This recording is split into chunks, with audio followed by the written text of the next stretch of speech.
Kapalapalabik na ang pagsabak sa takbuhan at paglundag ng mga Pinoy Masters and Senior Dragsters sa nalalapit na pagdaos ng Philippine Masters International Athletics Championships na itinakda na ngayong November 8 to 10 sa Phil Sports Track Oval sa Pasig City.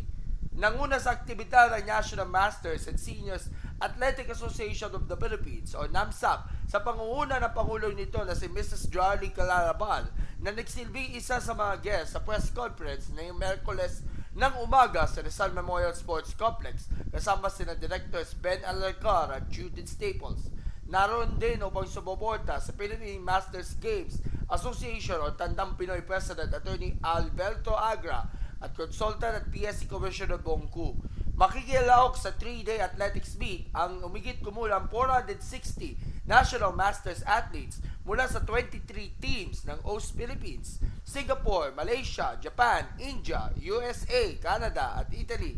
Nalalaro sa 169 na mga events sa running, relay, jumping at throwing sa iba't ibang age brackets mula edad 30 to 35 hanggang sa edad na 100 plus. Sinabi ni Clarabal na malaki ang pag-asa ng mga Pinoy Masters athletes na maka-score ng magandang performances at makakuha ng medalya sa nabanggit na kompetisyon.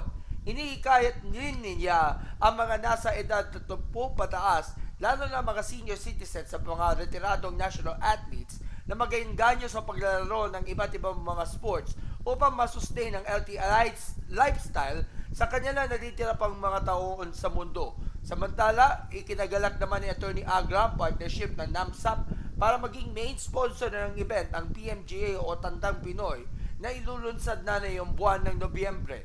Bukod sa athletics, kabilang rin sa initial lineup ng sports sa Tandang Pinoy ang obstacle sports kasama ang Pilipinas Obstacle Sports Federation ngayong weekend, pati ang paddle kapartner ang Philippine Paddle Association. Inaasahan naman na lulubo pa mga sports na ito sa Tandang Pinoy sa susunod na edisyon sa 2025 sa pamamagitan ng isang sports festival kung saan todo suporta sa nasabing plano si PSC Commissioner Bongku.